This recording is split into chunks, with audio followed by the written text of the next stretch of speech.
Arturo Knight, it is good to have you here in Ecomonics. How you doing today? How you feeling? I know Texas is in a bit of a way right now, but it's great to have you here. Yeah, thank you, Joseph. I'm really great to be here right now. I mean, the weather is crazy, but we're holding in there. One thing I know about Texas is, we got this. So I'm not too worried about us. I'm just enjoying my time right now on this podcast. I'm warm, but my prayers do go out to everyone in Texas that was affected by this. I'm one of the lucky ones, I guess, but I'm Mhm. just used to being this way in Texas sometimes. But a lot of people didn't, get out lucky. So that's one thing I would start off with, sending my positive energy to the people of Texas and saying, "Hang in there." Mhm. I remember reading a it was just a text, well, someone puts out an image and then it's a bunch of text. It's a way of like circumventing the Twitter character limit. And they were saying, here in Texas, here's how we handle it. We got together, we communicated with one another, we helped each other out of a bind. We didn't resort to looting. We didn't resort to violence or civil unrest. We grit our teeth and we did what we had to get through each day.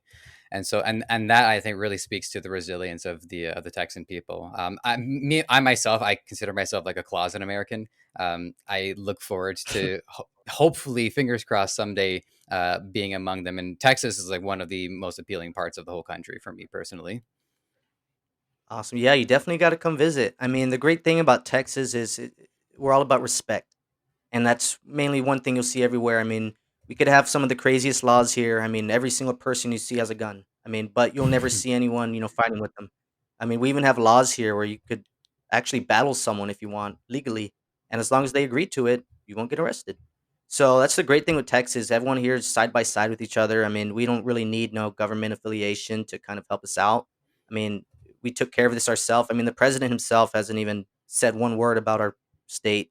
He is yet to visit our state, Hmm. and we went through with it 100% fine.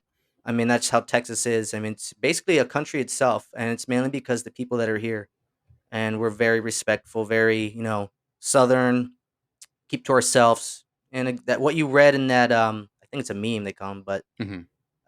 it's 100% true. I mean, it's the great thing of Texas. It's why I specifically live in Texas right now. I mean, I could easily move up to LA like everyone else is doing, or Vegas, or New York, but I love Texas. I mean, Texas is amazing, and the taxes here are great. So that's Hmm. another great thing with running businesses down here. So, and if you're doing, anything online, especially, the e-commerce and all that, it could get with you if you have, like in California, I have some friends with high taxes, and they have to pay high taxes on everything they sell and everything else. And then I tell them about what I'm doing over here in Texas, they're like, "Geez," like, they literally save millions just Hmm. by moving to a different state. So, but that's really awesome. I mean, I definitely look forward to you coming to America, man. You'll love it, Texas specifically. And if you ever come down, just hit me up. Hey, you can count on it. Also, this is the first time I realized that Texas is an anagram of taxes. I never realized that before. Anywho, Yeah, it's weird. I'm excited to ask you this question because having had the privilege to do some preparation, you have a unique angle for our listeners, which I will leave to you to say. And here's the question: Tell us who you are and what do you do? So yeah, my name's Arturo Knight. I'm a full-blood musician, entrepreneur. I mean, I'm also an actor, some sort, not full on, and I also do some other stuff on the side, stocks. And but the main thing I do is music and entrepreneurship, and that's what I fall back on with 100%. I built myself up as a musician probably since I was around 8 years old. Right now, I'm 27 years old, and I've just worked my butt off, and I just worked and worked and worked. And now within the last 5 6 years, I grew myself into my own entrepreneur, and I work for myself. And now I share my knowledge that I've learned over the years of me doing this. And I know I'm still young, but I did start very early. I have more than a decade of knowledge on my back that now I'm just sharing with people, online. And this kind of grew me into where I'm in now. Speaking with you into something totally brand new that I don't even know where this is headed, but wherever it ends, I know it's going to be great. So, and more about me, I guess I could say I'm just a very straight up guy. I'm I'm just very into teaching people, helping people, and helping the community build around me as well as helping people around my age realize that you don't need a 9 to 5 to be happy. You don't need a 9 to 5 to make money. You don't need a 9 to 5 just to make it in life. And on top of all that together, the main goal of myself is just spread the word around that. It's okay to be happy. It's okay to, take risks. It's okay to, do anything you want. And if I'm going to be the guy taking that risk for everyone else to see, then that's the guy I am right there. So I'll call myself a risk taker as well. And that's mainly because I'll do anything as long as it's in my mind. And I say, okay, do it and go forth with it. Even if I fail, Mhm. it's 100% fine. I mean, I've learned something and I could teach it to someone else. And but that's basically who I am as a whole. I mean, you could Google me and all that kind of cool stuff. I have lots of smaller stuff about me, but in all of a whole, that's who I am as a human, I believe. And just basically someone here as a light to share, positive energy to the world and do that by also healing and teaching people. Mhm. That's terrific, and I also notice, in your background, you have a bonsai tree there. I don't wanna get too far into this, but are you by any chance a fan of Cobra Kai? Oh yeah, I just saw that show on Netflix, man. That's awesome. I know there's an older one too. I've never seen that one, but I just saw the recent one, on Netflix. It's awesome. Oh, terrific. Yeah, I mean, that's a great show because it does speak to about balance and how both sides can have valid points, but I don't wanna turn this into the Cobra Kai episode because Yeah, I have to I feel restrain you. myself or I will lose it. Because I also noticed I saw in your Instagram, you got to meet, Dee Snider, who has he has a cameo, in season 3, so, it is cool, man. You get to meet some of the people, like, I that song, "We're Not Gonna Take It," is like one of those mimetic songs that just, like, sticks around no matter what era it is, no matter what the generation is, because it's such a simple message that anybody can have their own view of what it means when they say we're not going to take it. Oh yeah, exactly. I really love D. I love his whole entire family. And going back on what we are saying, even before this podcast, it's all who you meet, who and just working your way. I live in Texas. D lives in New York and California, where I think now in California. But, just going on how even I met him in the first place wasn't even through D. I mean, I was friends with his son first, and his son is actually a filmmaker. His son makes very short films. I mean, Fool's Day is a very good one, and he we met early on when he started becoming a filmmaker, and I said, "Hey, I'll make you free websites. I'll help you with your marketing. I'll help you make your movie posters, and all I asked for is just letting you allow me to use you in my portfolio." And we became friends since then. Every time we flew out to Texas, we'd hang out. Every time I flew out to LA, we would hang out. And we grew spiritually through there as well. I started growing my spiritual. I haven't actually said this story anywhere. It's crazy now that you're one of the first ones that asked about it. Well, I just started my not to spirituality, cut yeah. you off for too long, but here on Ecomonics, I love extracting the spiritual stuff because I'm a big spiritual guy too, and I think it's important to try to get that part of the conversation covered because if you have a fullness within you, then that allows you to have a fullness externally, and that reflects in your business. So by all means, go nuts. Oh yeah, I mean, I'm 100%, and I'm so glad he said that. I mean, not a lot of places you could speak about spirituality comfortably. And one thing not a lot of people realize is success, before even that comes, your mindset and your spirituality is what comes before that. Anything that you want to do, your spirituality and mindset comes first. So, and people meet for a reason. The reason me and you are speaking now, so someone could hear us and hear this message and do something with that, and who knows where it ends up. So going with that, I met Cody, great guy, and if you look him up, he's very spiritual as well. I mean, just yesterday he posted that him and his family are fighting activism right now to make stuff like shrooms or plants that help you build and stuff healthy, and they're actively trying to make it legal in America, and they're very big about that. But they you don't really see the spiritual side of a lot of these successful people Hmm. because a lot of times when people talk about spirituality, people get offended because it's different from theirs. But one thing that it doesn't matter what spirituality you are, it all comes down to the same base, and that's yourself. Hmm. And me and Cody, we met. I went out to LA, and this is a crazy story how I got really big into spirituality, and this was one of the biggest things. So I'm really big into Reiki. I could do Reiki. I'm a big time healer. I went out to LA to hang out with Cody Snyder, and we're just hanging out, in a parking lot. We want to go eat, whatever, and he brings up Reiki and tells me what it is, and I didn't know what it was before. I was a little spiritual. I just wasn't too deep into it. And he's like, "Well, let me give you Reiki, and I'll change your life right now."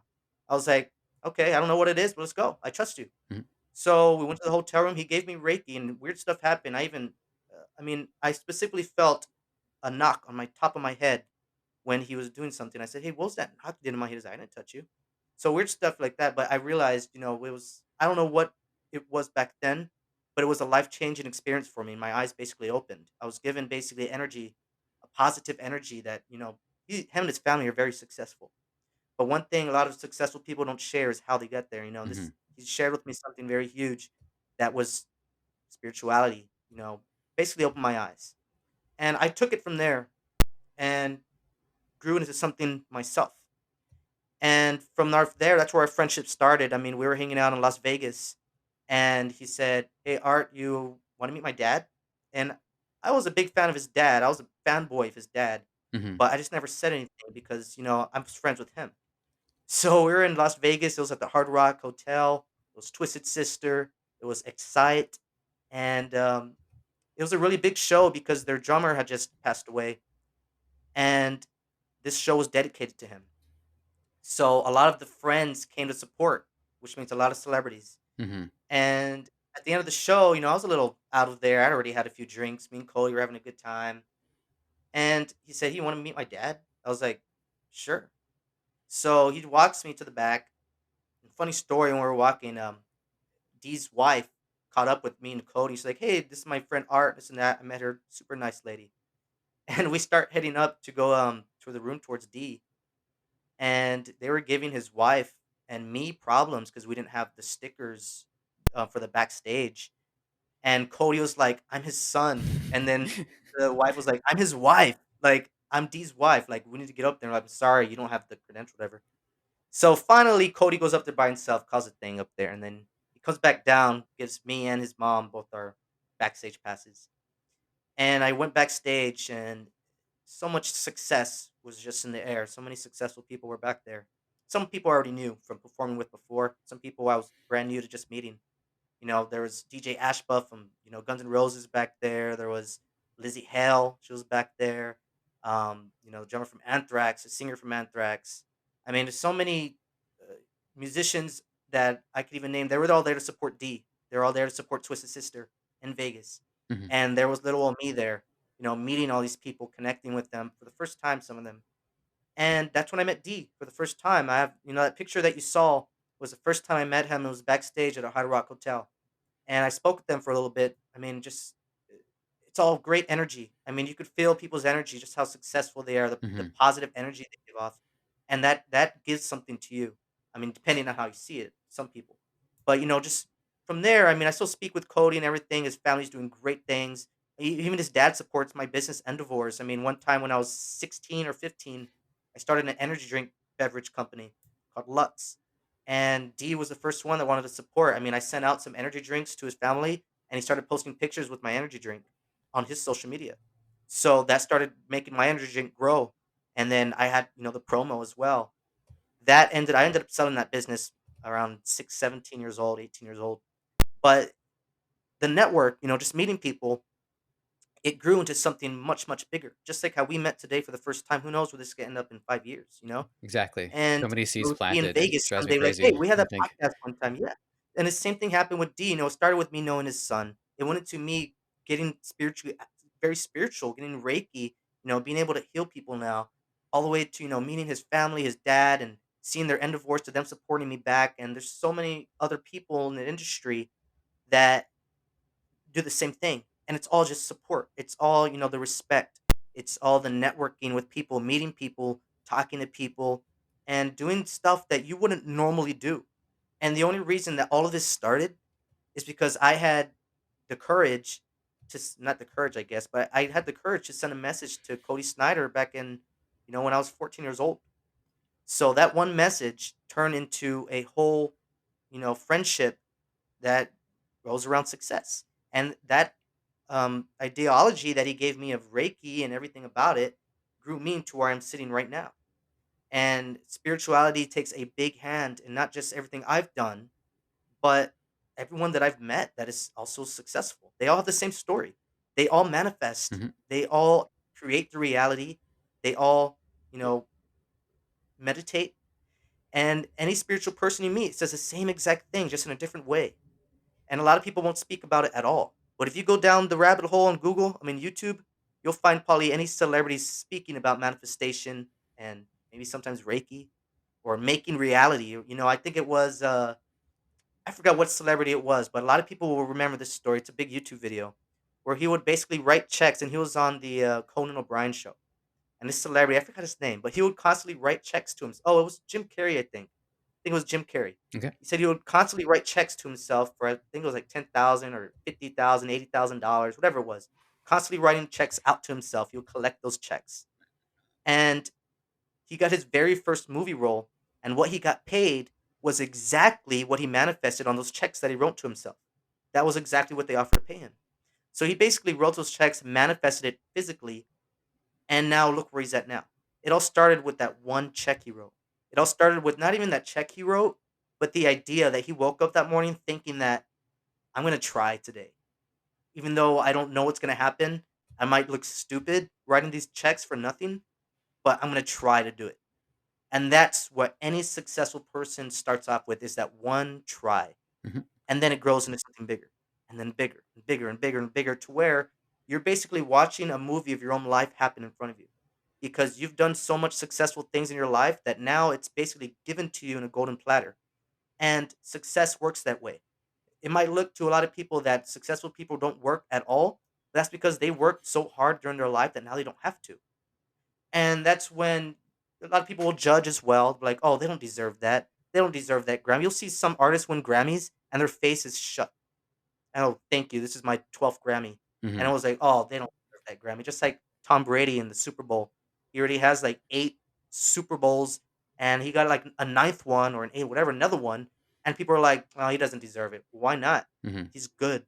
And Well, now he's the he's at a best. point where yeah, he's the best. There's a video of him tossing the Super Bowl trophy to his friend to another ship. They went to celebrate after, they got all wasted, and they're both on their yachts, and he was so wasted, he passed the Super Bowl trophy to his teammate and across the ocean, like, there's at least 6, 7 feet in between them, and people are freaking out, and they're like, "Oh, that's" even the actual maker of the trophy, the daughter of the Sterling trophy, reached out and said, "We deserve an apology. This trophy should not have been treated that way." It's like, whatever. Like, he's enjoying his time. He earned it. Like, it is what it is. But at the same time, he's so good now. He worked his butt off all the way up to now that he can do that. I mean, Mhm. he could easily now, it's just like a piece of cake to where he could go and win a Super Bowl like nothing. And people are like, he doesn't deserve it because he didn't work hard. Like, he's just always winning or it's rigged. It's like, that's not the point. That you didn't see his whole story behind that. Mhm. And what's gonna happen for Tom Brady? He's just gonna keep getting better and better and more successful. He doesn't even have to lift a finger anymore, and the success is gonna fall in his hands. And he's basically watching his own movie right in front of his eyes. Of course, you always work towards meeting, doing bigger things, but once you reach a level of success that you have everything behind you, it starts working on its own.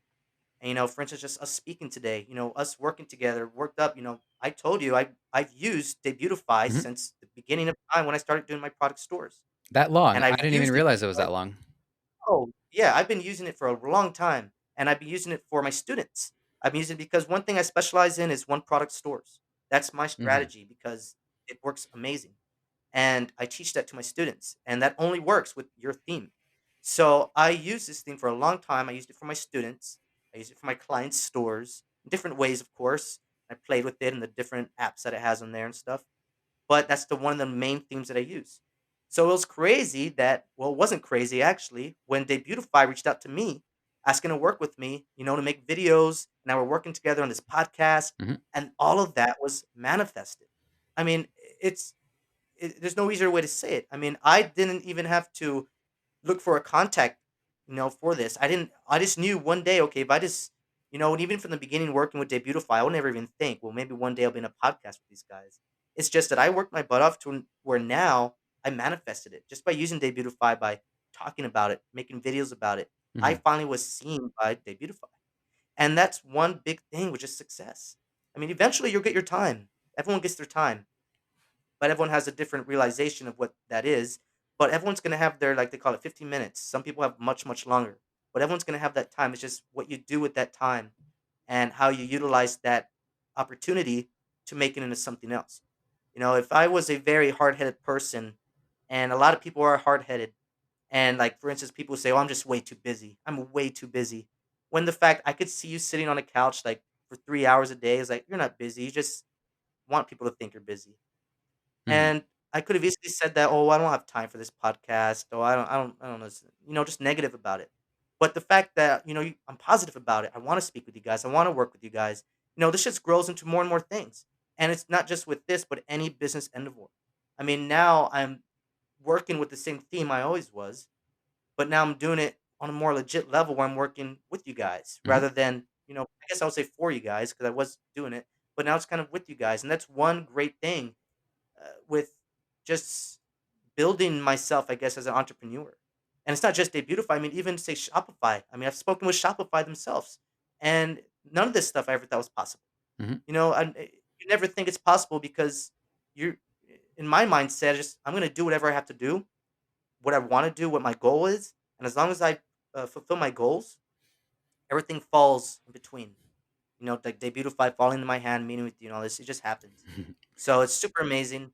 But yeah, I think I went a little off track. I forgot even where I started at this point.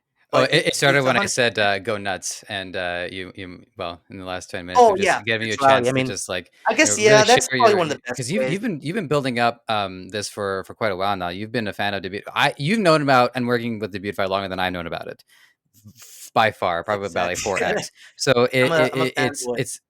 it's an honor to be present for, and to be part of that manifest for you because I honestly, I had no idea you were such a fan, and it had yielded, so many positive returns for you. Oh yeah, and some people might be listening, be like, "Oh, that's manifestation. I thought you manifest millions of dollars." But no, manifestation is just that. It's the small things. It's the small things that even just you. All right, today I want to see the color blue because I love the color blue and it'll make me feel good today. And then you'll start seeing blue over and over and over and over because you made it Mhm, happen. But if you see like, "Oh, why would I waste time trying to manifest a color?" That's when it starts turning into just you even saying that is a negative thought, which leads down a rabbit hole of way more darker things that you don't even know could happen. But I think it all stems from just whatever's in your mind, thinking. And I'm really glad that I'm able to speak about spirituality because it's something that has to be spoken about. And in the e-commerce field that I'm in, I could always share a few tips every now and then, mhm, but people don't want to. They don't want to see spirituality coming from someone who wants to learn how to make a Shopify store. So, I'm very there's a time and place. There's a time and place, but every listener that is listening right now, I will tell them, you know, tap into your spiritual side. Whether it looks weird, whether other people think you look weird, whether you think that whatever you read on Google, tap into your own spiritual side, whether it's just talking to your God or anyone that you think above you, the universe mainly, and you'll start seeing small changes. These small changes lead into larger changes. You can't get those larger changes until you realize these smaller changes are happening. For instance, just this podcast today is a small manifestation of mine. mhm, But who knows? I have many other big manifestations that eventually they're going to happen, but all within time. Patience is the key to success, and that's what everyone says. Everyone says that. But that's one of the main things that I've worked off is being patient and calm because everything's going to happen the way you want it. It's just not how you want it. And that's one thing people your life's already written out. Our lives are already written out. And they're gonna be happening and things are gonna be given to us the way they're expected to be, but people don't realize mhm, that. And I was on another podcast and they asked me, "What was one thing you would tell your younger self?" And I said, "I'll tell my younger self, just stay calm, be patient with yourself. Don't trip out because I've learned from myself. I used to be a very stressful person. mhm, I used to always worry about what I was going to do tomorrow. Am I going to be successful? Am I going to be an entrepreneur? Are people going to respect me? Everywhere that I went, I was being turned down because my the way I look. Being a musician, I mean, I have crazy long hair. And that's the mhm, thing. People don't like this a lot. People don't like this craziness. So, but as a musician, I get on stage, my beanie comes off, my hair is even bigger than this, like 80s volume, whatever. And that's me. That's me. So when I would go to even get hired somewhere, they'll say, "Oh, well, take the beanie off. Can you at least?" Actually, I had one boss. I'm not going to say him by name, but it's just these bosses that gave me a bad taste in 9 to 5s that he hired me, paid me, and everything, and he would say, "Oh, well, can you please not wear your beanies? Can you try wearing a collared shirt? And can you comb your hair to the side?" Something like that. Because we're meeting with doctors and stuff, which mhm, I understand. But at the same time, I was like, I feel like a puppet. Like, this is how I look. Like, The reason I'm good at my art is because I not because my name's Art, but because people who are artistic, people who are creative, we don't want to wear suit and ties. You know, we don't need to impress people. I mean, that's one thing about art. I mean, we let our art speak for itself. I mean, of course, you want people to be liking your stuff, but I don't care to impress anyone. I mean, people are gonna hate me, people are gonna like me. And I grew up thinking that my look was bad. I grew up with the mindset that I can't get a job unless I cut my hair off. Mhm. And one thing I hate with musicians and people with long hair, especially the dudes out there with long hair, they think, well, not they think, they actually have to cut their hair for a job, which is BS. And you shouldn't have. I get it the way the industry is, but that's one reason why I stepped far away from it. Mhm. I was tired of being told no or being told, well, you definitely are who we want. You have the knowledge, expertise, and the portfolio and the talent, but on the outside, you just don't look the way we want you to look. We want you to look this way. We want you to do this and that. So, Yeah, I got a lot of pushback when I had gotten my first tattoo, and I'm pretty sure this is actually our first official video podcast. So, by the way, congratulations for that. It's an honor to share that with you. But for listeners, you'll see this for the first time. This is a tattoo of oh, the that's a yeah, Triforce. it's a Triforce. Yeah. Usually people say, "Is Oh, that okay. I the thought. Triforce?" And my bit is, "Well, it's not the Yeah, I was like, is Triforce, that a obviously." Yeah. Triforce? And I remember when I got this, it was to commemorate the release of Skyward Sword, and some people were like, "Dude, sick tattoo," but then yeah, other people were like, "So, that's going to cost you some jobs, right?" And I was very panicked. I actually ended up seeing a tattoo removal specialist to find out if it was even possible. He said, "Well, yes, it's going to cost money. It's going to be painful." I said, "Fine, as long as it's possible." I mean, and you know what? That was 10 years ago, more or less.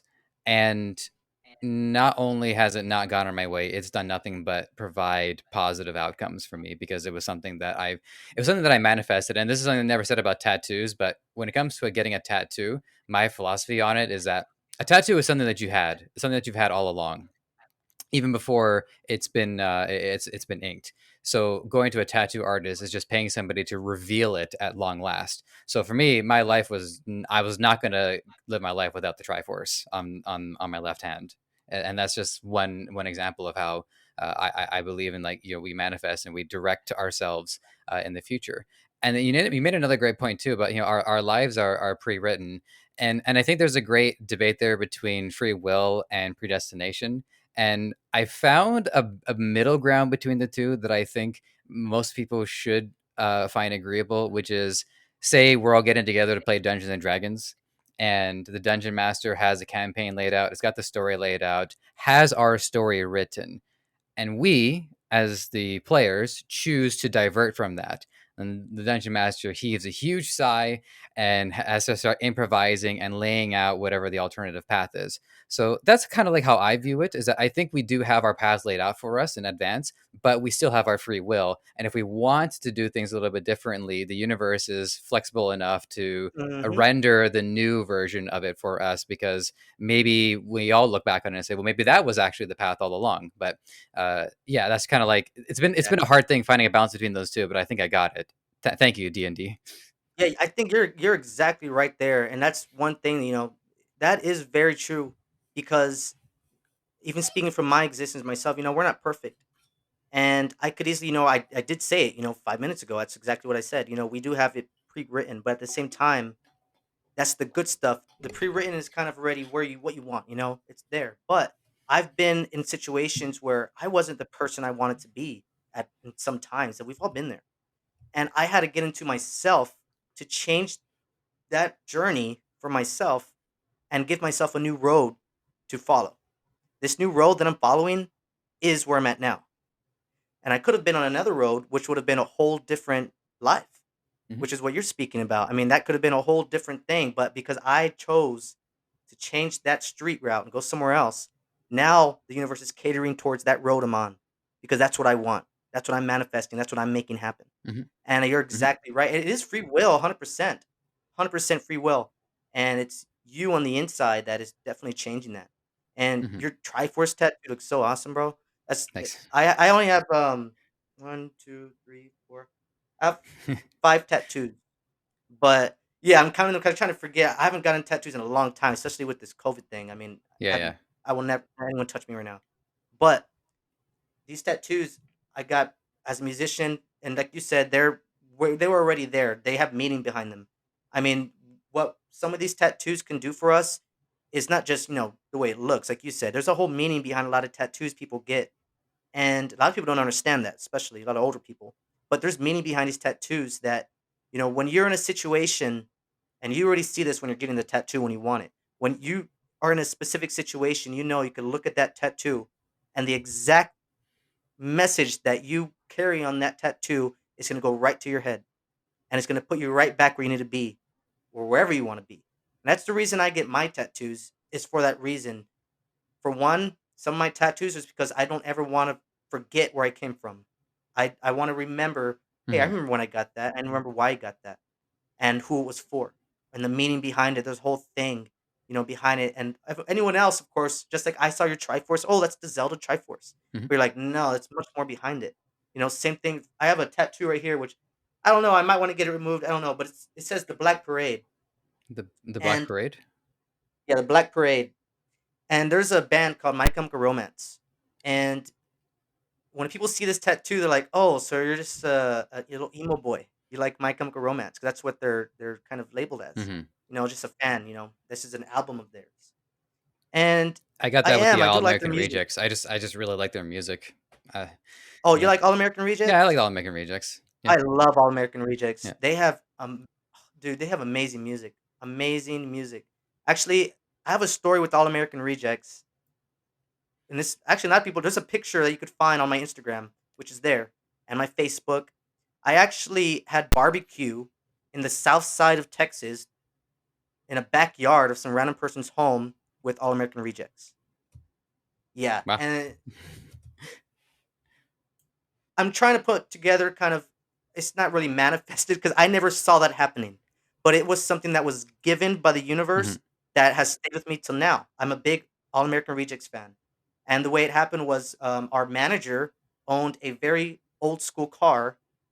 My band's our old band manager owned a very old school car. It just so happened this old school car looked very similar to the original car that's in the All American Rejects first album when they were teenagers, when they first came out with, I think, Swing Swing or Mhm. whatever song it was that made it a hit. Yep.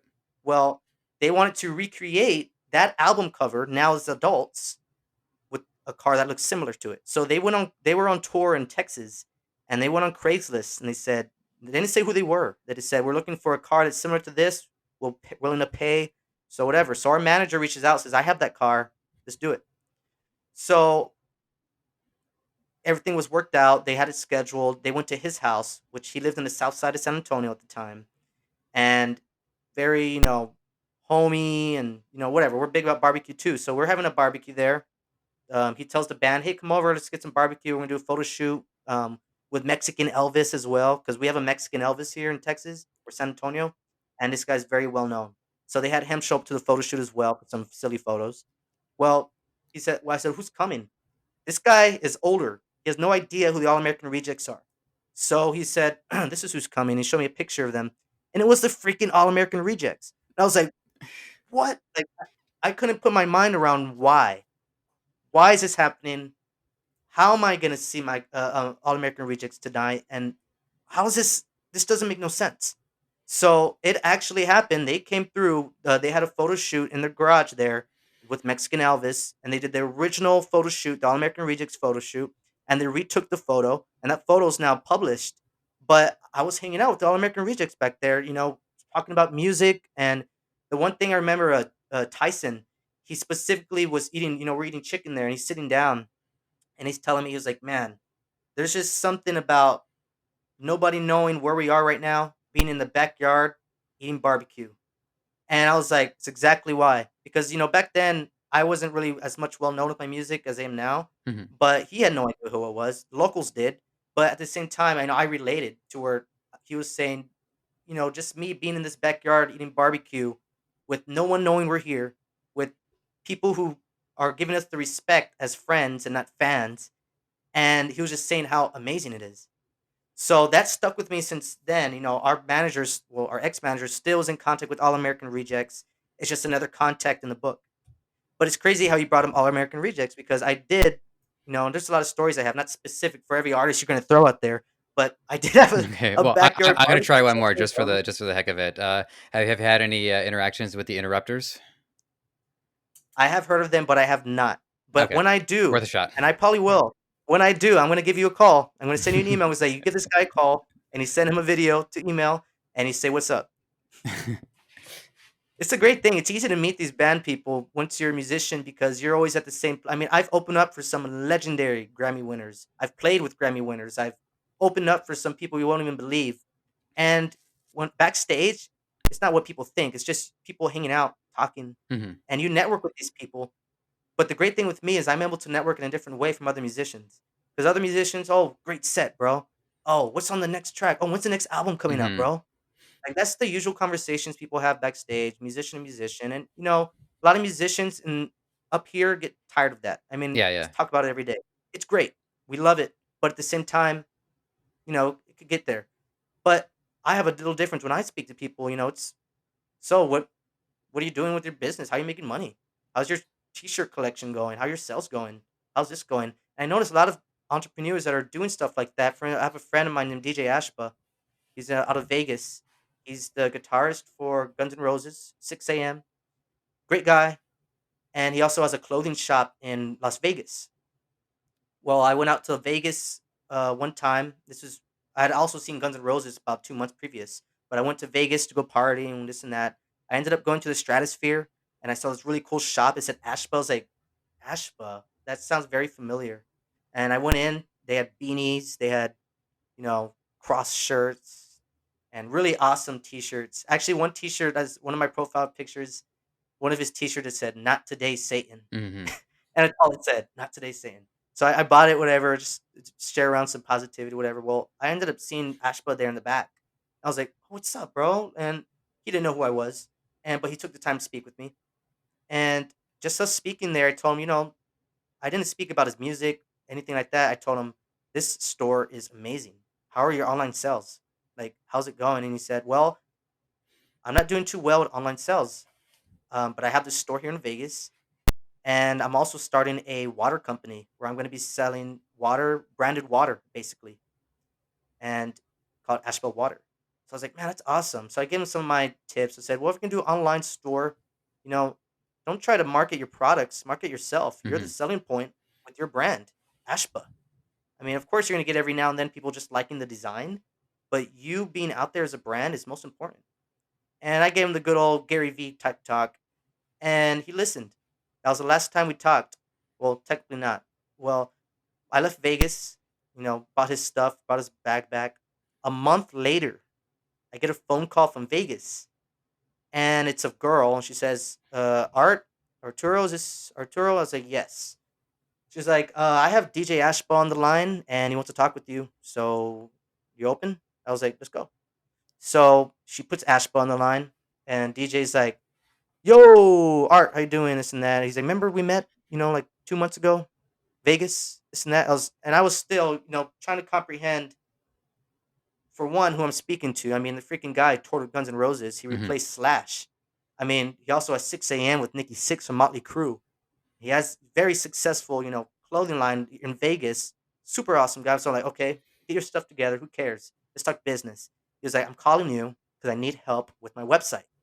I just launched my Ashba Water company, which I told you about 2 months ago. And I remember what you told me, but I'm coming into some problems with my WordPress."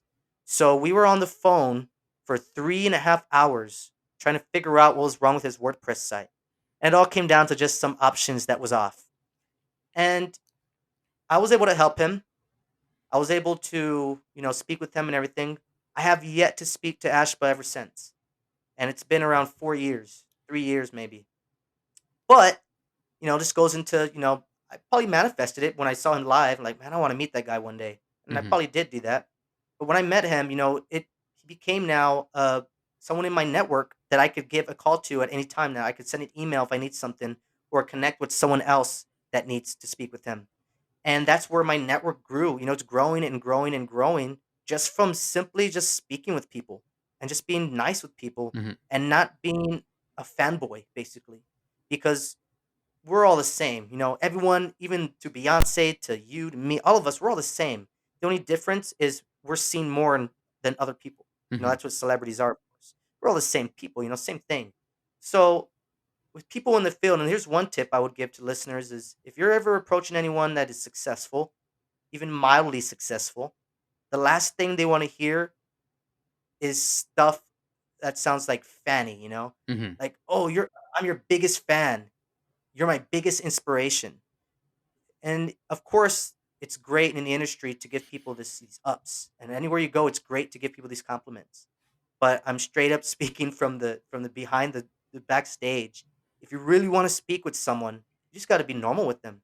You got to talk with them just like you're their friend, Mhm. just like how we're speaking right now. I mean, we've never met before, but I feel comfortable speaking with you just like normal. And that's exactly what it is. And I've been a told lot it's of mostly people the don't voice. realize that.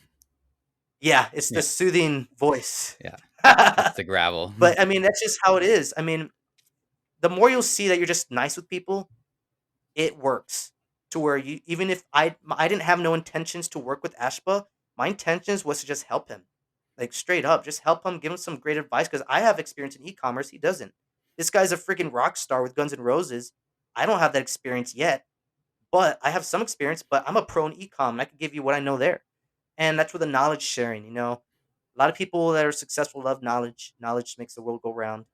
And just like how Debutify is sharing knowledge from other entrepreneurs, it makes the world go round. Mhm. And that became a network contact to where now it makes success. And that goes back to what I said previously. Your success will form itself. You just got to do your thing every day. Not every day. I'm a very lazy entrepreneur. I'm not the type of guy that wakes up at 5 a.m. I'm the guy that goes to sleep at 5 a.m. And that's just I live my life comfortably, Mhm. and that's why I'm successful because I'm able to be calm, live life the way I want it, and if I want to take just like this last week, I took a whole week off. Well, of course, just because of storm, I could have easily worked, but I just didn't. 'Cause I don't want to. Mhm. And my students understand, everyone understands. Of course, my scheduling is made before that. But if I wanted to, I could take a whole month off right now because that's what I want to do. And I'll be exactly successful the next month I start back up because that's what I say happens. And I just built it up to where I'm comfortable now as an entrepreneur knowing anything that I do is going to be successful. Are you And still that's one managing big thing yourself with entirely, or do you at this point, do you have people assisting you with managing your time at all? I do have people assist me, but not for myself. I'd have lots of virtual assistants, Right, okay, that a makes lot of, sense. but it's for my work mainly. At this point right now, I'm really, I mean, even if it is at the point where I do need someone to help me, but I'm also at the point where I don't want that. I love speaking to people myself. I don't trust any middleman between me and anyone, especially when it's my face being shared places. Mhm. That's one thing about me. You're never gonna get an assistant speaking to you. You're never gonna get, like Ty, if you call him, you're gonna get his assistant. You're gonna get not even an assistant. You're gonna get one of his workers that work there at his mansion, to sign you up. You'll never speak to Ty. But at the same time, he's so busy. Eventually I'll be there. Mhm. Eventually. I don't plan on being there very soon, but I'm in a very sweet spot now where I don't have to do that. I could speak with anyone, any message that comes on Instagram, any DM on TikTok, and I'm get hundreds and thousands of them. I literally spend time to speak with all these people and I respond myself. And that's because with e-commerce, everything's automated. So I'm actually able to have lots of time now with coronavirus. Every single, I was supposed to have a whole like 30-day tour this year, or it's so crazy. I don't mean this year, last year. It still feels like 2020. I was supposed to have a Yeah. whole entire, 30-day tour in 2020 and, big festivals. I was going to play with big bands. I had a whole, the Rocklahoma, those big things. Every single date got canceled. Every single one. So what I did was I had nothing to do. So I started making TikTok videos, and that's what leads up to me, even teaching where I'm at now. Mhm. So staying busy is one thing, but I'm a very lazy entrepreneur. So I'm one of those guys that I'll be there and I'll be there calmly. I like to do things when I feel that I'm comfortable that it's gonna happen. Because if I force like a 9 to 5, they force work out of you. If you could be falling asleep at your desk and give the most crappiest work, and the one who's paying is the boss. Mhm. All because it's a 9 to 5. I mean, people can't control them being sleepy.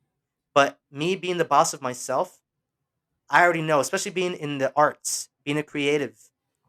I will never put my finger on something if I don't feel it's going to be 100% what I do to Mhm. my my value that I give. Well, one view So that if I'd like to I'm share with you, sorry to jump in, but one view I'd oh, like you're to good. share with you is I've been thinking a lot about the concept of, like, be our own bosses. I've had multiple experiences. I freelanced for a while, was my own boss. I have a boss right now. The way I see it, really, in the most fundamental sense, is that the boss is basically anybody who pays you. So when we do e-commerce and we have tens, if not hundreds of thousands of customers, that same boss priority is now disseminated across that many people, and what you'll find is that the more people that are having that responsibility, the easier it is. I think at the end of the day, no matter what, we do have a boss in one way, shape, or form, and I think customers, we work for them. Really, we serve them, we make sure they're happy, Mm, we solve their problems for them.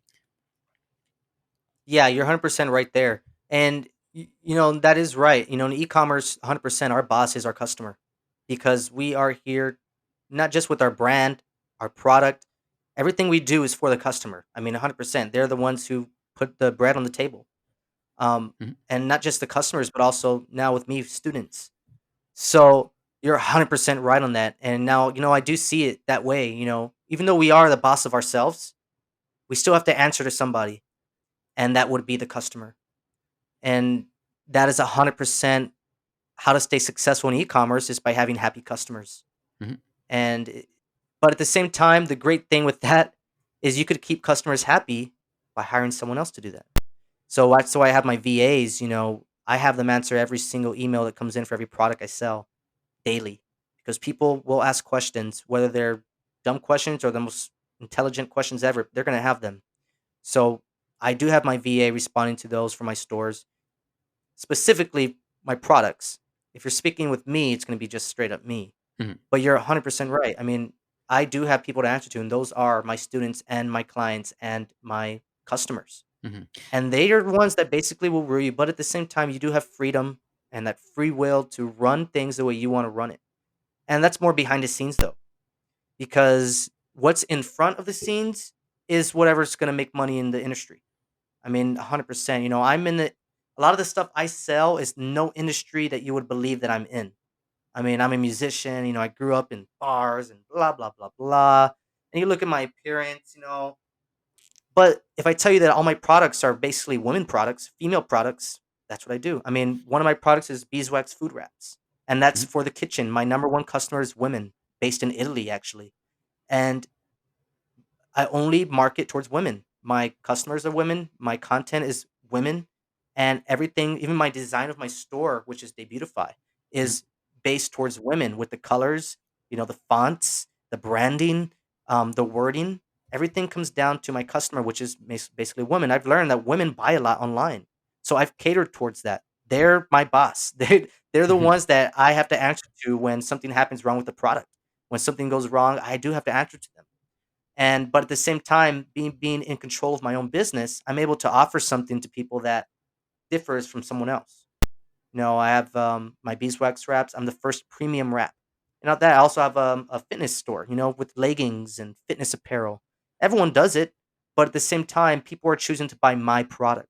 So I have that responsibility to make sure that they are happy, to make sure they're getting what I promised, to make sure that they're not going to go and spread negative information to mhm, anyone else, even if it's their next door neighbor, because that spreads and it spreads like wildfire. mhm, And I've seen it done many, many times in e-commerce where people try to scam. They'll create a store, they'll drop ship the product, they'll get all these sales, and then they'll just never ship the products out and keep all the money. They shut the store down and they disappear like this. mhm. And that's one of the biggest scams in the e-commerce industry, which is why a lot of people will think that it's a scam because they've done a scam before. It happened to So me, it's by the my way. job. Yeah, it's happened to Yep, me too. I mean, yep, it's happened to probably every single person in the world that's bought yep. online. It has happened at least once. And that's what puts a dirty, feeling for e-commerce in some people's brains. So I'm here to basically tell everyone like it's okay. I thought that as well as first. And I will tell people this is why people think it's a scam. This is how it can be a scam. But e-commerce is not a scam. One another big thing that I teach is which a lot of people have, set it up that way previously is e-commerce is not a get rich quick scheme.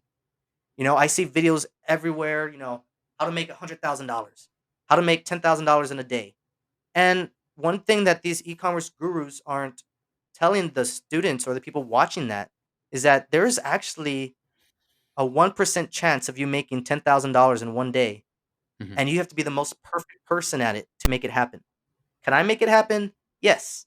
But that's because I have tricks behind my sleeve. For instance, a lookalike audience. Mhm. That's one thing that they never mention. It's like, okay, yes, you made 10,000 in one day, but you're not speaking about the lookalike audience you use to get those sales, which would take an average Yeah. user months and months and months and sometimes years to build. So that's the stuff that I'm coming in the game, and I'm expecting to get a lot of hate.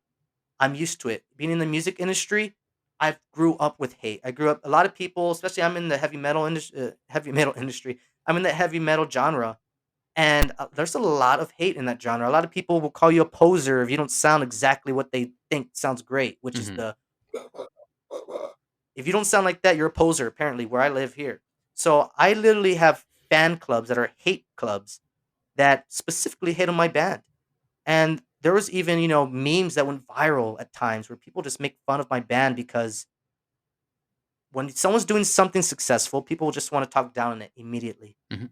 So what I'm doing with e-commerce is a little different though. I could see why people won't like me is because I'm giving away the secrets, the dirty secrets that a lot of people aren't giving, but at the same time, they're kind of tricking and manipulating these viewers into thinking that e-commerce is a get rich quick scheme.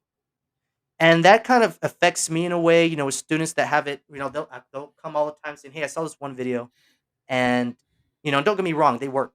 I mean, you can make 10K in this way, but they'll never tell you exactly how. They'll tell you how to build a store, they'll tell you how to do this and that, maybe even a Facebook ad. But there's always going to be that hidden thing behind, which is most likely a lookalike audience. And that's what's not given. So I'm um, here basically to make those videos teaching people how to make that happen. And I even have a TikTok video Mhm. specifically where I say, this is how I made this much in one day, but this is how I actually did it. I used a lookalike audience. I didn't make 10K in one day from no fresh Facebook audience is going to perform that well unless you are a genius at making the perfect ads, the perfect targeting, and all that, which means you would have to need some prior experience for that product that you're selling and Mhm. the ad you're making. So that means you have to be really, really, really good, which is possible to make that in a day fresh. Very possible, but you have to be a genius, which is not the average YouTube viewer, which is not the people that I speak with, or a lot of people that get is just beginners. A lot of people who know about e-commerce will not spend time to learn from someone else because they feel they know it all sometimes. Mhm. So I'm coming in the industry and I'm changing the game up. I am expecting to get a lot of hate, but also a lot of love because at times, things need to change. E-commerce isn't something it is accessible for free, but from the wrong people sometimes. And the main goal, of course, with everyone is to make a penny, make money. But I'm in the point where people just need to know how it works. People are stuck right now with no jobs. I mean, I have friends and family that lost their jobs due to coronavirus Mhm. that literally believe that there's no light at the end of the tunnel because they lost their corner store job or they got fired at McDonald's. And the only thing that's holding them back is themselves. And a lot of people will say, well, e-commerce, how do I do that? And I'll have some of my musician friends that I know they're struggling. I know they're not in a perfect place to do e-commerce. And they'll come to me saying, "How do I do e-commerce? I saw your article on Forbes, or I saw your article here, and I want to do this, I want to do that." And I'm always straight up with every single one of them. I could easily say, "Well, this is how you do it. Buy my course, get my mentorship, or do this, subscribe, this and that." No, I just tell them straight up, "You're not ready for e-commerce. For one, I know you're struggling, but e-commerce, just even start, you need that $30 Shopify fee or Mhm. that $40 Amazon fee. And if that fee is going to affect you even starting, don't even jump into it. You're gonna lose money fast." Yep. And I have tons of even 15-year-olds that reach out to me, and I had a 15-year-old reach out to me the other day. He said, "I'm not ready to get into e-commerce, but I wanna know how to get ready for that. I watch your videos, I'm learning everything, I'm watching YouTube videos, everything. I wanna get into it when I turn 18, but I wanna know how do I prepare for that?" And that's exactly the mindset that he knows he's not in the place right now to jump into e-com. But he also knows I need to start learning before I jump in so that I go in knowing what I'm doing. And I'm very straight up with the people that I feel, and by me saying not ready, that's basically not having startup capital. I mean, that's basically what it comes down to. I mean, you never want to jump into e-commerce without some capital. I mean, even $100 is fine, but there is absolutely no way, which there probably is with loopholes if you have ways to make it happen, but there's absolutely no way to make a successful store that's selling without having to invest some money into it first. Yeah. You need to invest in the store. You need to invest in even the theme. You need to invest in the upsells that you have even on that, the little small widgets. You need to invest in advertising, your marketing money. I mean, this is stuff that needs investment to happen. So that's another thing I'm very straight up about. I mean, if you do want to get into e-commerce, amazing, but be prepared that there's going to be some sort of, capital expected. Not 1,000, not 10,000, like some of these people say. $100, even $50. If you could get that store set up with $30 and pay somebody $20 to make a TikTok video for you, that's $50. You could literally go viral overnight and become a millionaire if you're drop shipping. It's just how you do it. And I'm very big as well on teaching people how to make money through e-commerce without having to spend a penny on advertising. And I'll be probably one of the only people to say this on this podcast, but Facebook ads, Google ads, all that stuff is amazing, but they are slowly being outdated. Mhm. Slowly, slowly, and I'm precise on that slowly because a lot of people are gonna be like, no, they're not. No, I make $100 million on Facebook. That is bogus. And yes, you will make money on it, but looking in the general, I watch trends. And the trends are right now, these advertising platforms where you have to spend money on are slowly being hated by people, slowly being disagreed with. Facebook is, I mean, Instagram specifically has a whole hate campaign right now going on how they should be shut down because they suck now. Their algorithm sucks. They don't cater towards their users. It's hard to even get any views on there. And this is going into TikTok. And eventually, Instagram's going to be done because they don't want to change. And that's where you have to do with e-commerce in any industry. You have to change. You have to follow the trends because you can't be stuck in the 90s. You can't be stuck in even 2020. You have to follow the trends. I mean, which with even I see even Debutify making updates to their Mhm. stuff too as well. If you learned it, 5 years ago or however long ago, it's going to be different. You have to change. And with Facebook ads, Google ads, I mean, I'm constantly seeing more and more now people saying my account was deactivated, my account was suspended. Facebook did this to me. Facebook did that to me. My ad was deleted. My ad was declined. I hear so much more negative things about ads more than positive nowadays. Yeah, With mine Google was, ads, deactivated too, Google by the way. Me and Connor, the YouTube guy, we were just, like, doing some practice together, and, I've told the story a couple of times already, but we had put a link to the product page and not the main landing page, and that turned out to be a no-no with Facebook. At least that's what we think was the problem. That was, like, the closest that's summation exactly to it. you probably had something on that product page that they didn't like. S I And I've that I've I've Yeah, I studied can see that. Facebook. Now, I didn't even put the I've ad out studied myself, but because I was part of the management, my account got axed too, so I'm still waiting for a review. I'm sure any minute now. And even when you get that review and you get it back, here's the thing people don't know. Facebook will still they will still withhold your ads from being seen, even though you got through that review and approved and everything's fine now. What they do is they'll hold it back just to say, all right, let's see what they do. Let's see what they do. Mhm. And that's one thing I hate. If I'm spending money on a platform, I'll be damned if you hold back my ad on spending money just because you feel that it's not to you. And I get it, we're using your platform, but at the same time, you're spending money on something and little do you know, it's secretly being withheld from, surpassing the stars to you making $1 million or $100,000. That can't happen on Facebook unless you spend half of that. And this is one thing I'm learning slowly. And that's why I say I come into this as a very straightforward guy. I do expect lots of, hey, opinions. I get it.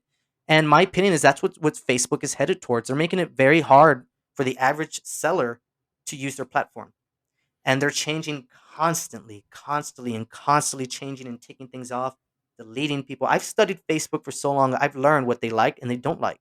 I've learned the goods and the bads. The little options they have are just little things to charge people sometimes. The beginners that don't know, like the detailed, get more detailed viewers, and so that's bogus. And you know, with Facebook specifically, I learned the number one word Facebook doesn't like is the word change Hmm. and with my beeswax reps, that was a big thing. I was asking people to switch from plastic to eco-friendly products, which is in general something good. But because all the politics involved with Facebook now, they I was deactivated. My account was deactivated, and not just your account gets deactivated, but they also put a hit on your business page, and any ad that you run after that is going to be weak. And that's just how Facebook ads does it. It's great, but at the same time, it's bittersweet. Mhm. Google Ads, same thing. I mean, you have people now targeting ads specifically so they could run your ad dollars. And the thing with Google is they'll let it keep running as long as it's getting clicks. They won't say, "Hey, stop it. This is a hacker just clicking the links to get you charged." That's another thing that I've seen competitors try to do to me all the time. And you could sell they're just trying to click it, get people to click it, or they do favorite Fiverr campaigns where they get people to blast these links so I can pay for it. And that's just how the game is. But what I'm learning is I think the industry with online, you know, anything online that's represented, sales, e-commerce, it's headed 100%, I want to say, towards organic influencers, and people connecting with other people. I learned from the beginning with Facebook ads that the ads that were working the best were the ones that were emotional and Mhm. connected with people. People stopped liking to see product videos. I mean, I can easily show you product and show it with the white background and everything, but people stopped liking that stuff. I noticed people started loving real, basically TikTok videos, people's faces using a product, something they could relate to. So that just shows even the Facebook platform is now catering more towards influencer TikTok videos. So a TikTok video, you can put it on Facebook and make thousands off of it. You can make the same amount on TikTok for free with the same video. And that's one thing I'm learning. Organic reach is getting more and more popular because people are listening more to other people. People are following more. The social media age is big. People are doing things now because they saw someone else doing it. Mhm. So, perfect example. I had, I'll go back to my beeswax wraps. When I started in June on TikTok, I said, all right, I'm going to start a page also for my beeswax wraps. So I hit up this girl on there, and her name is Sustainably Sabrina or Sarah, one of those. Anyway, she has a sustainable page. She had around 16,000 followers around the time. And I reached out and I said, hey, I want to send you my product, share it on your TikTok, and I'll pay you $50 for it. So she never did influencer videos before. So she's like, let's do it. I'm happy. Thank you. This is the first brand I'm working with. And that's another great thing I love doing with e-commerce. It does help other people in some ways. So I sent her my product and she loved it. She made her TikTok video. She posted it. And again, she only had 16,000 followers. The most views one of her videos got, I think, was like 30,000, 40,000 views. And I sent it to her, paid the $50. She made the video. That video got over 3 million views on her page, and it got her hundreds of thousands of followers. And I got paid out like crazy on that Mhm. product. That campaign is still running. It's not even a campaign. I'm not paying for it. That video still exists and is still being seen, and I'm still getting orders to this day. And that video was posted last year, and I'm still getting sales from that video. I only spent $50. If I were to put that $50 on a Facebook ad or Google ad, I might have gotten maybe I could have probably stretched it and made like $200 off of it, but that would be it. Facebook or Google would say, "Hey, you can be making that much money from you only spending $50." That's what these platforms do. They go based off your budget. So if you have a budget of $100, it's going to take you a long time to become a millionaire. But if you think outside the box, and if you put that $100 towards a store and 50 of it towards an influencer, you have the opportunity and the 1% chance to become viral overnight and make $1 million. So, in some sense, e-commerce is a get rich type of, it's not a scheme, but a get rich type of ideal, Mhm. but it has to be done perfectly. It has to be done the perfect way for that to happen, which is going to be that 1%, which is why I do not share these guarantees to people. I do not share, millions of dollars shown to people because it does not matter at all. What matters is what you're doing, the brand, the store, the ads. I mean, there's so many influencers right now that's sharing, oh, I made $100,000 on this product. This is why you should learn from me. Well, that's cool. You could have faked it. I don't care in how you did. I don't care in what you have, but I care in learning how you did it. and that's where I'm coming in to change the game. Mhm. I feel that I'm just here to, and going back to the spirituality, I'm here to heal. I'm here to give people something that they didn't have before, and me sharing these videos on TikTok and YouTube and social media is giving me that opportunity. And all I have to do is just share what I know to people. Same thing on this podcast. It's amazing what the digital age has become. And even my opinions on Facebook ads, Google ads, and influencers, and these are all strategies I teach. But at the same time, I'm willing to speak on these opinions and be one of the first to say that and get the hate from people because that's how I see things. That's the truth. And this is what I mean. You could even go get data probably, and someone might find data and oppose me with it. But I'm just speaking from what I see. Mhm. And that's what I'm teaching to my students and the people that follow me. I'm teaching the straight up facts. You might not like it all, but this is how it's running. This is how the industry is. And for instance, you'll never see me telling anyone buy a magazine ad, buy a billboard, get a radio ad. Nobody needs to be doing that anymore. That is so 90s and outdated. I mean, you could spend $1,000 on a billboard and maybe only 10 people who saw it are in your niche Yeah. or your target market. Or you could spend $1,000 on an influencer, which could be very famous because that's a pretty penny right there, and be seen by millions exactly in your target market, exactly in your niche. I'm working with a friend of mine. His name is Brian Dubose. He played with the New York Mets. I think yeah, baseball. I'm not Mhm. a big baseball fan, but he's a very well known athlete. He has baseball cards. He's on baseball cards. He found me through TikTok, and we ended up working with each other from there. It started with a mentorship, and I taught him and his wife how to do e-commerce, and then we started making stories with each other. Um, the reason we started working with each other, I didn't know this guy. I mean, of course, you could know from some success. This guy has a very big friend base in movies. Actors, actresses. Like he knows a lot of. He has a big network. So we worked together with my raps actually, and he had some celebrity friends make videos for free. Influencing my product. But he was also tied in. He had a franchise basically of my product, and he's getting celebrities to share these videos. And we're also doing it. He also has another store, which is a leggings store where he sells women's leggings, and he has famous Instagram athletes share a picture using his leggings, and he's getting tons of sales to this stuff. And he never even looks at his store. He doesn't even process his orders. He doesn't even look at his. I built his stores for him. His wife is handling the orders and all that. But this guy basically said, and I told him, don't get no ads, don't get that. Just literally just get influencers. You have a big network Mhm. already as it is.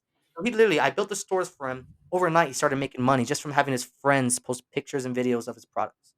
And that's what I think e-commerce is to me. I mean, e-commerce is something that you can make happen whether you're 15 years old or 55 or 60 or 70, 80 years old. It doesn't matter. You honestly don't need more than $100 to get started.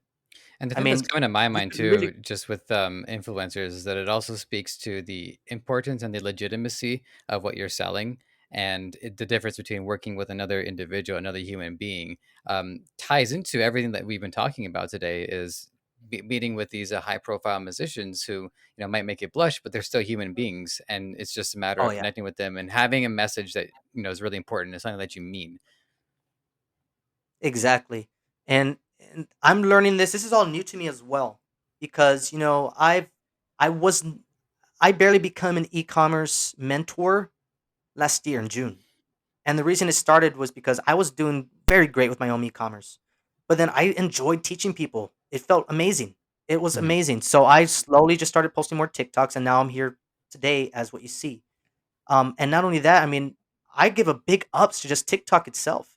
I mean, the app is amazing. I'm meeting so many people through there. I mean, you guys saw me through there. I mean, there's so much power in that algorithm right now, and that's what I study. That's what I watch. Not just the Instagram algorithm's dead, Facebook algorithm's dead. The TikTok algorithm right now, jump on that. I mean, you could become famous overnight. You could go viral overnight easily. And that's Mhm. the great thing about the platform. It gives anyone an opportunity. I tell every student I have, when you have a product, I don't care what you look like, I don't care what you sound like, uh, just make a video. Just do it. Just post it. Who knows? It's not going to be perfect, but it's going to let you slowly structure something into something perfect. If you go all the way down to my first video was crap. And then now, if Mhm. you look at my recent videos, I have this whole setup now because it just built into that. I let it happen, but I wanted to share this info. If I would have waited to be what I am now, to be perfect, then I would have never gotten to the point where I'm speaking with you right now. I would have just wasted a whole year. Mhm. So that's another thing I'll say, just get in it. Whatever you wanna do, just start it. Whether it's gonna be cheap at first or not, just start it some way. Just start somehow. If you have a brand in mind for a store or any product, research it first. Get affluent with it, learn the people that are working with it, learn the industry, see the competitors. You don't have to have all this money immediately to start with something. You could start just by researching. Research is 100% the first thing you wanna do even before jumping in e-com. And then once you go from there, it's just the sky's the limit. I mean, the sky literally is the limit. Everything's going to keep getting bigger and bigger no matter what industry you're in. Your industry, my industry.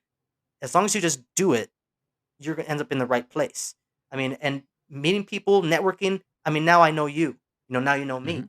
Every person you Mhm. talk to, you're the guy now. You could literally at a party say, "Oh, I have at least 50 e-commerce, some of the top sellers in the world right now on my phone list." You're Mhm. the guy that can say that because you now network and you do this and you do that, and probably not just e-commerce, other people as well. I mean, they beautify themselves. So, even with me e-commerce, I mean, I had this might sound crazy. I was actually speaking with, and I'm speaking with now, the CEO of Fashion Nova. I mean, the actual founder, CEO of Fashion Nova, huge brand, very famous, but all because TikTok. He saw one of my TikTok videos that I made for Fashion Nova, and he liked it. And now we're speaking on business terms. Mhm. So that's just showing you straight up the opportunity you can get by just doing and being, just being and doing. In right now, where you are sitting, listening to this podcast right now, wherever you are doing, you are being. And whatever it is that you want to be or do, you are doing that right now. So do it good. And that's one thing I could say. No matter what, you're going to just do it good. And even if you fail, the only reason I had so many stories today about all the bad stuff with, say Facebook ads and all that is because I failed. I Mhm. failed and I learned, okay, this is how you get your Amazon account deactivated. This is how you get your Facebook account deactivated. I could literally make a whole course on how to get deactivated and suspended from anybody because I've done it. I've tested for instance, when I learned that Facebook hates the word change, I had to keep pushing the limits to actually get blocked to find out that was the word that they didn't like. So I know in the future I could tell my students and viewers, don't use the word change in any of your Facebook ads because it's going to cause your account. Facebook doesn't like people trying to influence other people. They want them to be at their free will, wanting to purchase Mm. something or do something. That's where it comes into. I was using the word change, basically telling people, and that's where it is. Once the politics got into it, the whole Trump thing and all that. Now they block politics on Facebook. They got very strict, and that comes into it's a Mm. big game out there. Yeah, So they I block play it certain very safely. politics. Oh They're yeah. they're using their influence to, not a fan of that, but that's a whole other can of worms to crack Mm-mm. open. Exactly. So that's why say directly to anyone I say, watch the trends. You know, just don't just learn something and then think that's going to be the same, for the rest of your life. If you watch the trends of what's going on with ads, stores, themes, products, you'll always be at the top. You'll always be at the top. One of the methods that I teach as well is, I call it drop surfing. And that's basically you're Surfing. surfing all the trends. You don't just want to find one thing and stick with it because, like I said, billboards. Whoever thought of that way back then never thought, "Oh, this is going to come to an end." Magazines, newspapers, it's all going to come to an end. We don't know when. Same thing for the U.S. dollar. And this is my cryptocurrency thing right here. I'm saying all of this is going to end, and people need to get with it. And if you don't, you're going to be watching us do it, and then you're going to be saying, "I wish I would have started way back then when everyone said to do it." And that's where we are right now with e-commerce, and not just e-commerce, the digital age.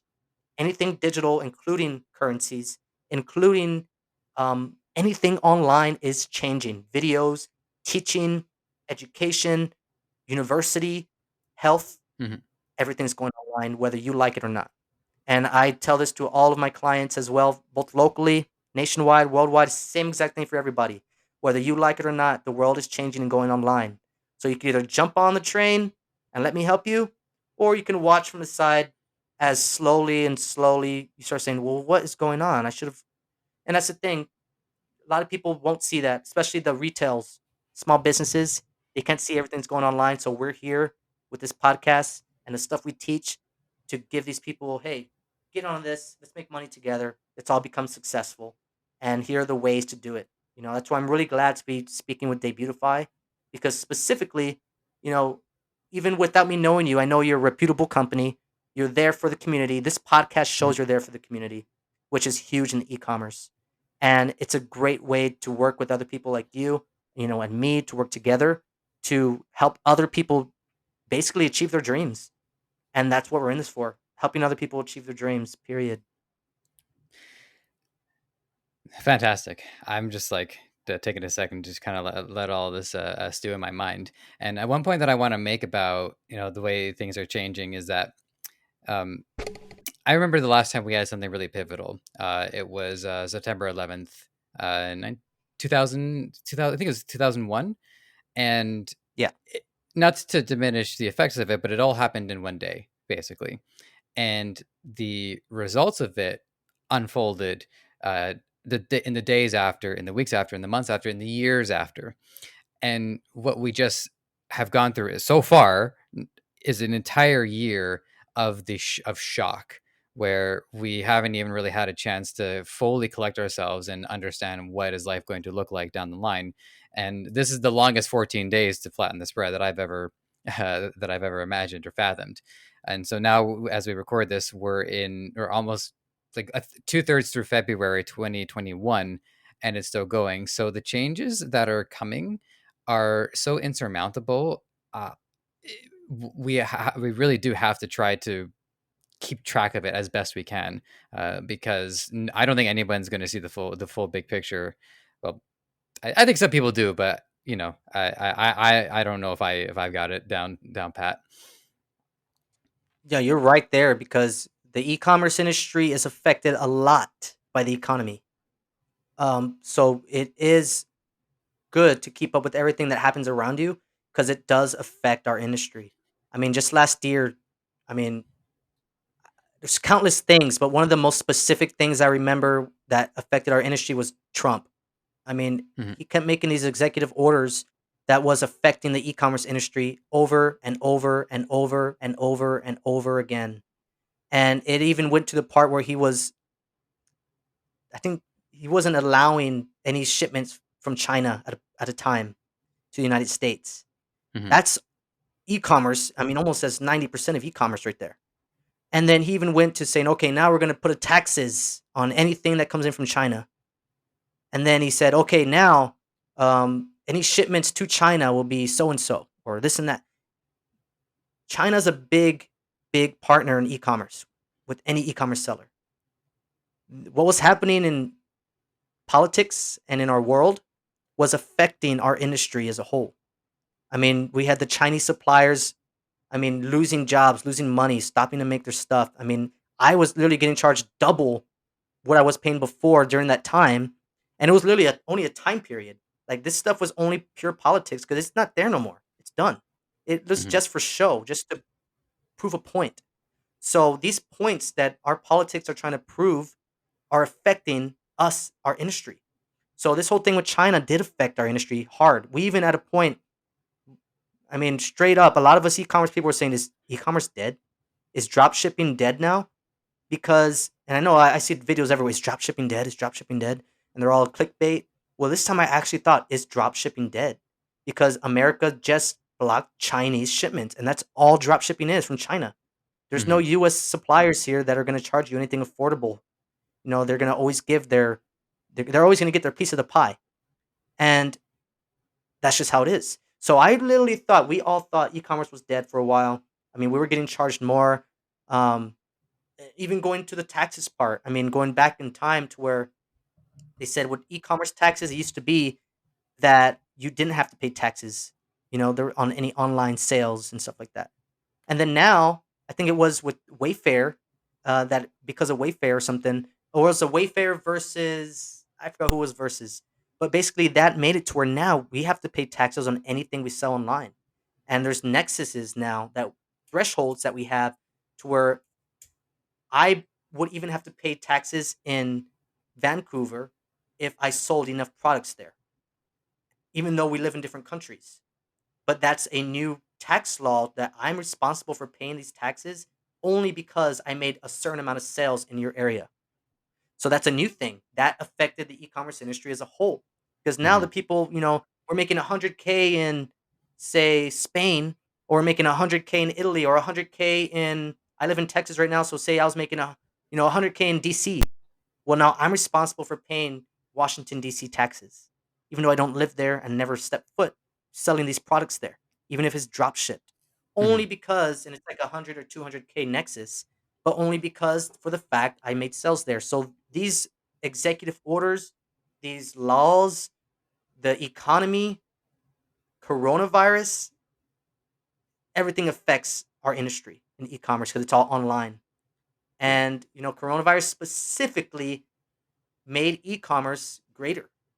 As horrible as it sounds, it made e-commerce greater Mhm. because online sales we were already seeing, an uptrend for e-commerce, but once the virus came through, it went from here to because the fact that everyone's stuck at home now. So everyone basically wired themselves. So now I'm going to order from Amazon. I'm going to order from this store. Everyone's buying online now. Because of that virus, people are now more wary to even go shop in any store. People are willing to say, I don't care. I'm going to stay at home and shop. Yeah. Black Friday, this most recent Black Friday was the biggest ever because not only was everyone stuck at home, Black Friday is always huge no matter what in e-commerce. We all know that. But during this time last year, it was bigger than ever because everyone was stuck inside. All the Black Friday retail stores shut down. So because that shut down, it brought all the sales to us online, which made it go. I had a crazy fourth quarter, and a lot of people in e-commerce had crazy fourth quarters as well. So the economy, all this does affect our industry. So it is very smart to keep updated with everything that's happening. Because if you don't pay attention, and a lot of people don't like to pay attention to politics because it is annoying, especially American politics. It's the Mhm. most annoyingest thing ever. I hate it. You have to because it's affecting your industry and it's just the way it is. I mean, we're not in an industry that isn't, and it's weird, say, the teaching industry. I could have said the same thing, like, but even them, they're affected by that. I mean, every industry has been affected, but e-commerce is one of the bigger ones, mainly because of how many people it affects. I mean, everyone buys, everyone purchases, everyone shops. So it's not a very small niche, not everyone teaches. So it's more of a Mhm. smaller niche, but everyone buys online. So it does Yeah, affect us a it's lot. more So that's proportional, very right? Like you have one teacher for every 30 or so students. So there's a exactly, proportionality to that profession. exactly. Yeah. So we are 1 hour and 22 minutes, and I gotta say this has been an amazing experience. Just hearing what you had to say, and just in letting you go. By the way, you managed to like answer a lot of the questions that I had prepared, anyways. Like I did want to ask you about the lookalike audiences, just to give you an example of. It's great to just enjoy your stream of consciousness. But I do got to put a plug on this. Um, Oh yeah, definitely. I really yeah. appreciate speaking with you, bro. It's great to have you, and I'm confident that we'll be able to have another conversation in due time. Usually, the wrap up question is like if you have any words of wisdom you want to share, which I have you've done plenty of. But if you want to summarize anything, you're more than welcome to. And then the one other thing that I do want to know before we let you go is that when potential students they want to reach out to you. Um, what do you wanna see in them to be ready? Like, budget-wise, mindset-wise, when is a student ready to actually become a student of yours? I mean, I take all students, big and small. I have some students where I actually do have to teach them how to open up an internet browser. Um, so experience doesn't matter. I mean, I Mhm, work with everyone. I'm very patient, and I work with people that are even faster, that work faster than I do. So it's not really knowing something before, but I would say to have some sort of starting capital. You know, going all the way back to earlier, some starting capital is going to be required. Not a lot though. I mean, if you want to do Shopify, I mean, you could easily start with that $30 fee and get your store built and going, and then some advertising money. Amazon's a $40 monthly fee. Get those fees taken care of, but still have some sort of savings or something to get started with. You can mhm. start from nothing. Okay, But that's excellent. basically what I would say. All right. And on top of that, I do, the students I do take in, it's not just mentorship, but also, courses, because not everyone wants to learn with me. Not everyone wants to learn with someone. Mhm. So a lot of people, even if they're very experienced or not experienced at all, they do want to work on their own pace. So which is why I do have my courses. I do have different ways of teaching, and then I do have my free content, which is all over online for any single student or viewer that wants to go as hardcore and aggressive or as easy and calm as they want to go. Mhm. Excellent. And so, how can people find that content? To just give us the rundown of your social media tags and your website. Yeah, so if you want to work with me, you could visit arturoknight.com. If you Google it, it'll be the first one to pop up. Or just find me on social media. Every single one's the same at Arturo Knight.